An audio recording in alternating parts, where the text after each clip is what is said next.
Good afternoon, everyone. I hope you're having a wonderful time at BB Dev Days. I'm excited to introduce Becky Garling from the Seattle University to wrap us up today. Please put your questions in the Q&A. I'll be monitoring that the whole time. And make sure you stay for the survey. We want to give Becky an opportunity to win a free pass to BBCon. So I want us to get right into all the goodness. So Becky, go ahead and take it away.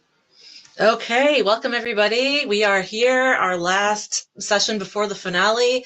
Hooray, we made it, we did it.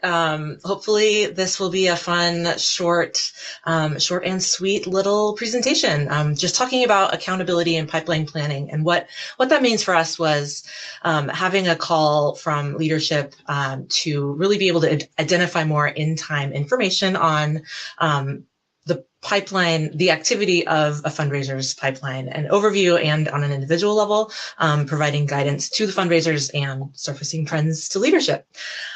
So for this session, we have a short agenda. I'll just go through kind of our context of what brought us to this point where some of the things we've tried, and then talk about the Power BI solution that is working for us right now. Have a little bit of talk about lessons and outcomes, sort of where we may be going, and time for questions. I am Becky Garling. I have worked at Seattle University for almost 11 years now, and I have been working in Razor's Edge since 2001, with some gaps in between, but have been with it for a long time. And I actually am based in Port Angeles, Washington, a little further west of Seattle, having moved out there a few years back. And I've been playing with Power BI since 2019, and we've really been using it since about 2020 for a lot of our reporting needs. So to take you through the organizational context, just talking about what we have tried to give fundraisers and leadership more overview insights into portfolio activity and upcoming proposal activity. And of course, as you will probably many of you be familiar with, good old Excel was where we were using when I started for the first several years, because it was there. We're all familiar with it. We wanted to have a tool to use with fundraisers in their portfolio review meetings and as they go through the year that looked at more than just constituent information or opportunity proposal information. And because there wasn't a list or a query or report in Razor's Edge that would combine all of those things for us that we wanted to see, we were batching it together in Excel, right? So we were prioritizing what's coming up next, what asks need to be closed, which asks are next for you on your agenda. Also, have you had a contact report with that prospect this year? Getting that all together onto one screen. As I'm sure many of you are well familiar, shout out to your favorite Excel command, VLOOKUP, concatenate. It's a lot of work, and it took us so long to do all of the exporting and copying and combining the workbook and formatting, and that gave us so many opportunities to introduce errors. And of course, perhaps the main problem, aside from the sheer amount of time that it took, was that the information is static. As soon as we exported all this, it was already, somebody might make a change to an opportunity, and then we don't have that on our sheet, and then we're reviewing it with them, and it's already out of date, and it was just not ideal.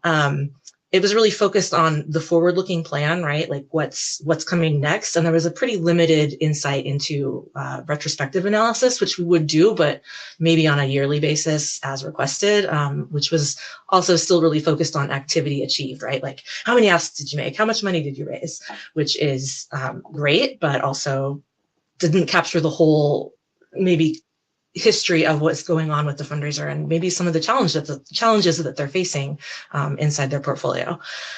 So once we were in NXT, then we did try the NXT fundraising dashboards, which were a huge improvement as they're embedded and integrated into NXT, very accessible, shareable, dynamic, and up to date. It's never a matter of, oh, this information is already wrong. There's that 5-minute to 1 hour lag perhaps, but that's massively better than our little Excel lists. They can explore the data directly if they had questions, as they're looking at their report. They can click through, they can click around. And it was so much quicker, of course. Once we set up the reports, then it's set it and forget it. We did the work to create and format it and didn't have to keep redoing it every quarter. However, we did run into some limitations here too, as we used this for a couple of years as our solution. The visualization options, of course, are somewhat predefined and limited. They're great, but they can't do everything, of course. And the main issue that we had was that not all fields were available. So the things that we wanted to see weren't always available in the Insight Builder or the dashboards. So we were still sort of limited in what we could present, and it was still very focused on what was actively happening without a lot of insight into maybe challenges and obstacles. So we moved to Power BI to collect a lot of that data into one view, and we were using reports that I created during the course of those couple of years. And that was an improvement, and we got feedback that we still needed it to do more. We had a new university president come on in 2021 and a new VP of development in 2022. And of course, the perpetual consideration of the next comprehensive campaign that if you're not having one, you're in between it. So we really needed some more nimble and holistic analysis of portfolio activity. We were great. We were doing a lot better at like planning and identifying activity that was coming up in the future, but our car also needed a rearview mirror to be able to see, well, where have we been? What's going on behind us? Our leadership wanted confident forecasts to be able to see what was coming and shift their expectations or commitments as needed. Rigor was the word of the year, rigor in planning and really having the data be as strong and reliable and data-based as possible. And a lot less just sort of opacity in the accountability side of things, being able to talk to fundraisers honestly and be able to have that conversation with them about, well, did you accomplish what you set out to accomplish?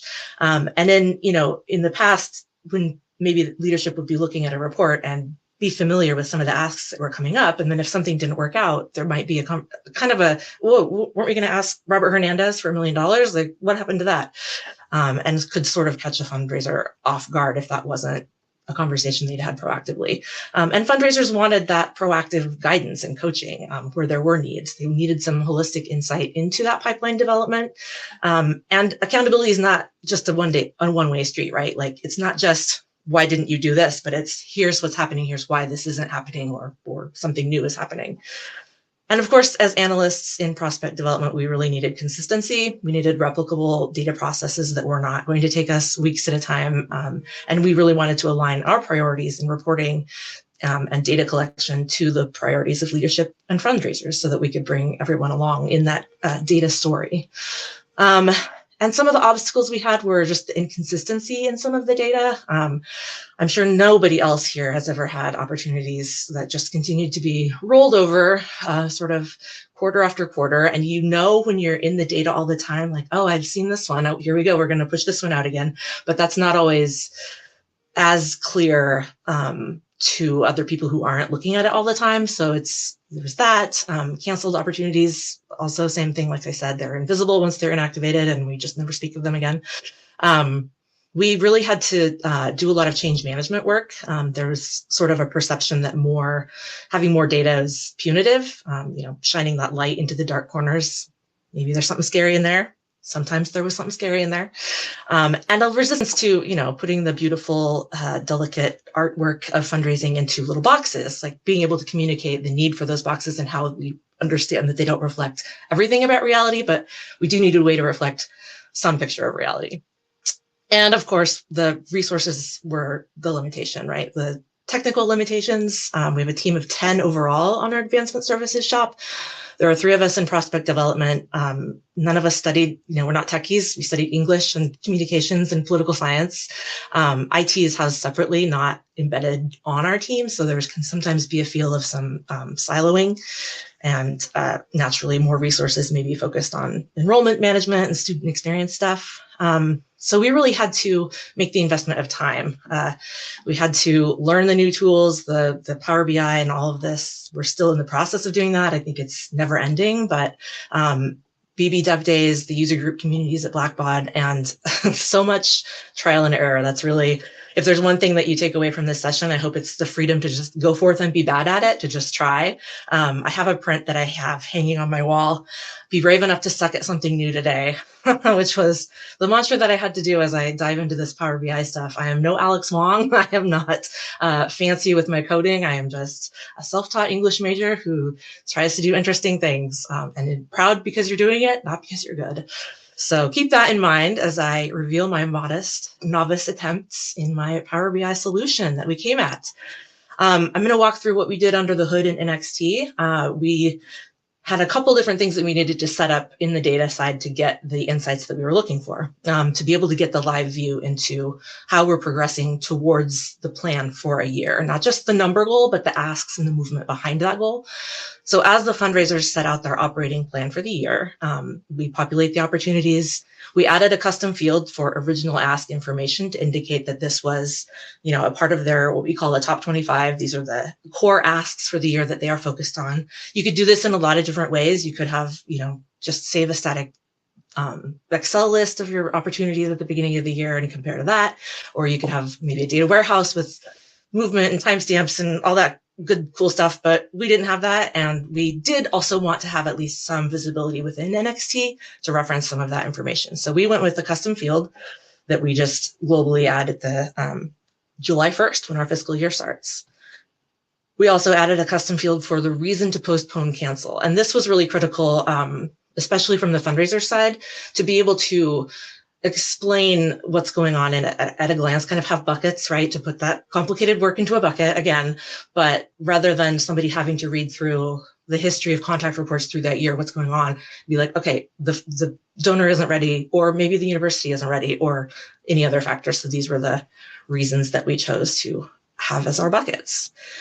And then in Power BI, we grouped opportunity statuses. So these were the 7 statuses that we use for opportunities. And I just grouped them into past and future to be able to do some of the coding. So I'm going to show you. And again, this is an English major's code, but it's what's working for us. Under the hood in Power BI, I added a column to calculate timeliness so that we could keep an eye on what's happening with these asks that you're planning to make, how things are going in live time. So we decided there that we'd have 4 groups. We'd look at the ask is on track, it's active, it's upcoming. We decided we would have the ask has been inactivated or canceled. The ask has been made, done, moving on. You still have to close it, but okay. And then having one that's the ask is postponed. So it's still active. You haven't canceled it, but it's later than planned. And there are other visuals and data points that drilled into this sort of basic KPIs, how many asks have been made, asked, committed, declined, et cetera. But for this, trying to get this lens on what's happening with the plan, just did a little bit of DAX, thanks to Google and Stack Overflow and many other resources. Just grouped these together. The ask made was the easiest bucket. If the stage has been updated and it falls into the past ask group, okay, that ask has been made. It's going to show up in that bucket. For the ask canceled, same thing. The stage is still future ask, but in our office, we just inactivate it to cancel it with a note. So that was that grouping. For the future asks, we wanted to see not only the original plan, right, but new asks that have come along that arise over the transom is the phrase. It gets used a lot. Just the opportunities that are arising through the year. We understand that not everything that as you have conversations through the year, you want to be able to capitalize on those, of course, and we want to be able to track that in the work that you're doing. So we wanted to include asks where the original ask date is either blank. So this is a new one. You didn't have it in your original plan, but great, you're working on it. Or the original ask date is greater than the proposal ask date. So this is a planned ask that you're making earlier than you expected. That's still going to be in that future ask bucket. All of these were active in the future ask group, and the ask date was greater than today. To calculate the postponement, again, these were all, if they're active, the stage is still in the future ask group, but either the original ask date that you planned is earlier than what the date says it is now, than the proposal ask date, or the original ask date is later than the proposal ask date, but that ask date is now earlier than today. So you said you were going to do it in January, and then you changed it to June, but now it's July and you still haven't made it. So what's going on? And then looking at the original ask date is blank, so it was a new one. But now when you put it in, you had a plan, and now it's not happening. So what's going on? And then the final, just in case there's any wild data entry problems and insufficient data, to be able to keep an eye on that. And in practice, this is what it looked like. So you can see this is what our fundraiser dashboard looks like with the names blanked out. All the numbers you would expect, but then we now have this little proposal pipeline timeliness graphic at the bottom that gives us the ability to see what the performance to the original plan is, and also includes what's happening with the new possibilities. So sort of a live snapshot for fundraisers to keep an eye on things. We also put a couple of graphics using that information. We have a sort of all together report for leadership that, again, with some of the numbers you would expect, but highlighting these timeliness markers on the bottom. And again, I didn't actually make it to the Beyond the Bar Chart session. I'm going to watch that one later. But here are my bar charts. We've also got just a couple different ways to look at it, right? So we can see the plan performance year to date, how many asks have been made, postponed or canceled, and then just kind of be able to keep an eye on how that original plan is sort of playing out through the year. You can see these are the ones that how things have panned out according to your plan. And then this also includes the current active asks, whether they were originally planned or not, so that you can sort of get a view into. And as you click through, you'd be looking at this with one fundraiser. You could say, okay, if you planned to make 30 asks in Q1 and you've moved them all out to Q4, what's going on there? Is there a barrier in the university? Is there something that we can do to get ahead of that to set them up for success before suddenly it's the year end and they're panicked? So we have like new insights, seizing new opportunities and accelerating asks where possible, and just having a lot more of a robust lens into that as it's happening, rather than just after the year's already over and it's too late to change course on anything. And then using those custom fields that we added for the buckets on the reason that things are being postponed or canceled gives us a really accessible narrative, like I said, without having to read through a whole record and sort of quantify the categories at a glance, which is what leadership is always looking for, easier ways to get the information, right? So lessons and outcomes so far, we've been using that information. I think this is our second fiscal year that we've been working with those pieces of information. I think the first lesson is just that change management is very hard. Really needing to socialize the new lens with fundraisers as we go, showing them the advantages for them and how it gives them proactive information to keep them from being caught flat-footed in conversations with leadership or managers, and really letting them show their work, right? Like, maybe these parts of the plan couldn't come, but this stuff came in instead, and this is how I'm taking advantage of that, really giving them that story at a glance. And another lesson is just that there's more than one way to bake a cookie, that this is the way that we've chosen to do it. It's what works for us. And in the time that we have available, right? Like, this is only part of the job. So as Parkinson's law states, work expands to fill the time available to it. And the complexity of a project in Power BI will also expand according to the time that you give it. So I'm learning that sometimes you just got to say, it's good enough. Maybe my code isn't fancy, or, there are other things that we could do. We could, of course, get a lot more complicated in how we look at, how the ones you planned, how many of them got asked, booked, blah, blah, blah. Like, we could go a lot of things, but this is good enough. This gives us what we need. Our VP and leadership have been pretty satisfied with this lens. We're thinking about, we could revisit to track, larger than a single fiscal year, because this, of course, is still limited to, we're only looking at this year. So we might want to be able to do some more long-term trend analysis instead of just sort of wiping the slate clean at the beginning of the year. So that's something that we have, that we're talking about. And then, of course, as we explore more in the Power BI connector and Power Automate tools, there are lots of other possibilities emerging on how to keep this information clean and accurate with minimal manual data entry and updates. So looking at some flows for proposal information directly from fundraisers and some stage movement automations that help keep those timeliness buckets accurate. But of course, those automations all rely on clean data in the first place. So we're continuing to work on that side and keeping things as simple as possible, especially for people who aren't doing it constantly every day. So that's kind of where we are with how we are trying to look at introducing more accountability in a live way rather than just as a retrospective. So I think we are way ahead of schedule, if I guess I'm looking at the time. Good. So we'll take a peek at the chat. I think Judy will come up here and help me see if there are any questions, and also pop that survey. I think Judy will put the survey up so you all can take a look. And thank you for being here. While I'm launching the survey, Tori has a question for you. Any advice on change management for people who have the perception that more data is punitive? Yeah, I think really emphasizing for the fundraisers that this gives them extra tools was something that really helped with that. But it's an ongoing process, and I think there are some people who just have that anxiety, right, about the scrutiny. Helping we tried to frame it as this is also for you as well, so that you're not scrambling at the end of a year. But yeah, you can only do what you can do, right? We continue to look for ways to improve that.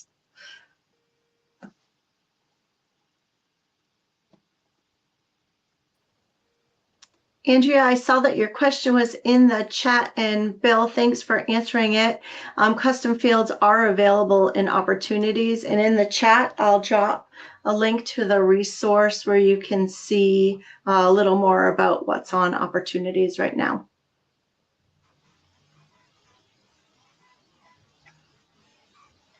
All right, Becky, Sydney is asking, how are you connecting your NXT data to Power BI? That's a great question. Yeah, I didn't get into that here, but I still doing what I started doing 4 years ago when I built these, which is we have a queue, we have a set of queries and exports that pull out the set of information that we want and dump it into an FTP folder, which then there's, I think, an automation that moves it into SharePoint, and then I connect to those in SharePoint and CSV files.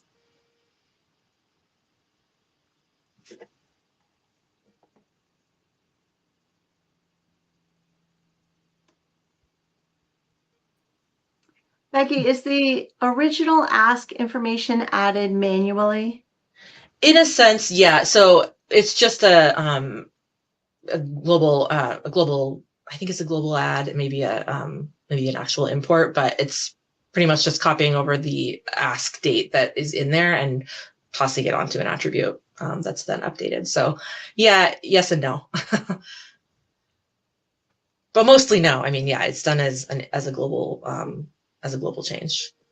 So a little manipulation. All right, I'm going to bring this over into the Q&A because it's a great question. Megan is asking, how have you encouraged your fundraisers to actually enter their opportunities and update them regularly? We just started reviewing them in portfolio review meetings, which is actually a really great time. Yeah, that is a great question. We actually, at this point, our business rules are to not have them do their own data entry for the opportunities, simply because there are a lot of fields that we're tracking, not just this timeliness stuff, but we have some other fields that we put in custom information that we put in custom fields, and it seems not really fair or setting any of us up for success to ask them to try to get all that information in. So we're currently doing a sort of two-step where they're supposed to have a strategy action on a constituent that they're planning to ask, where they kind of work their plan and make it malleable, and then we use that information to populate the opportunity. And it's something that I'm looking at for automation, hopefully this year, to be able to take from the action, make it more of make an add-in, and then hopefully populate the opportunity there, and again reduce our time, because yeah, it's that's kind of one of the larger time sucks for us, is just keeping those updated and accurate. All right, how do you handle married, soft credited, and business records? That's always a real popular question. For sure.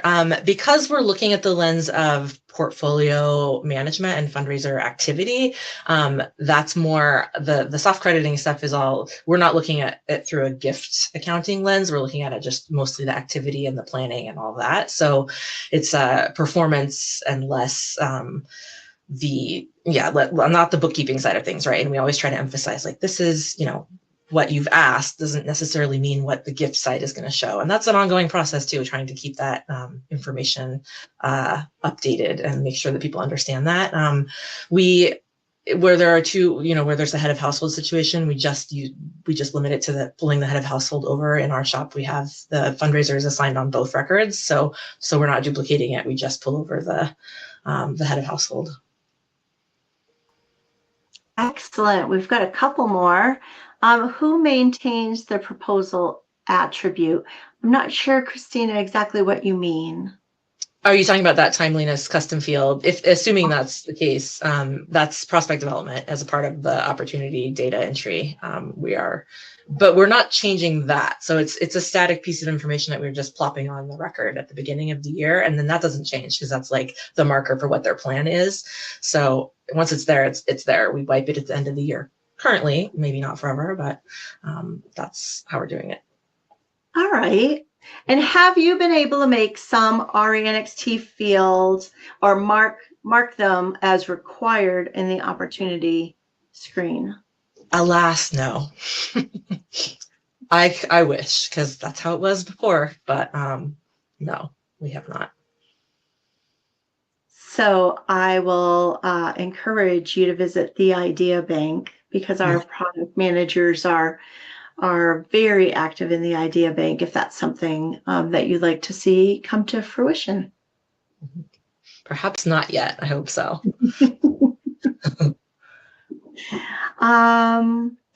Are you only counting actions specifically on proposals, or are you also counting them on the constituent record? Great question. We're not. So I realize that they can do that thing where they link the action to the opportunity. We're just counting any activity with that constituent, partly because it's hard to enforce making sure that everything is linked, and also sometimes things are partly are and partly aren't, and so we're just inclusive of all of the actions within the parameters that we've set for what counts as contact report, meaningful contact, meaningful activity, and those other situations.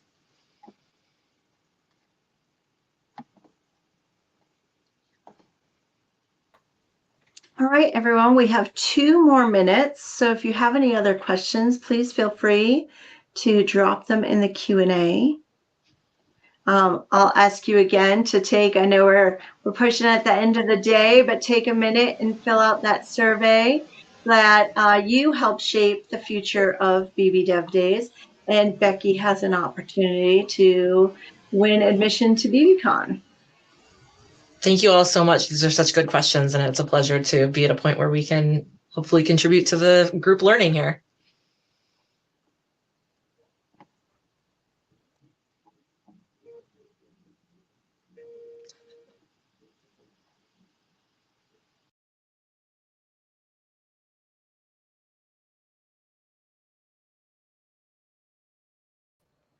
All right, I think that's going to be a wrap. Thanks for joining us today. I hope that you found BB Dev Days very valuable, and we appreciate you joining us. Thanks all.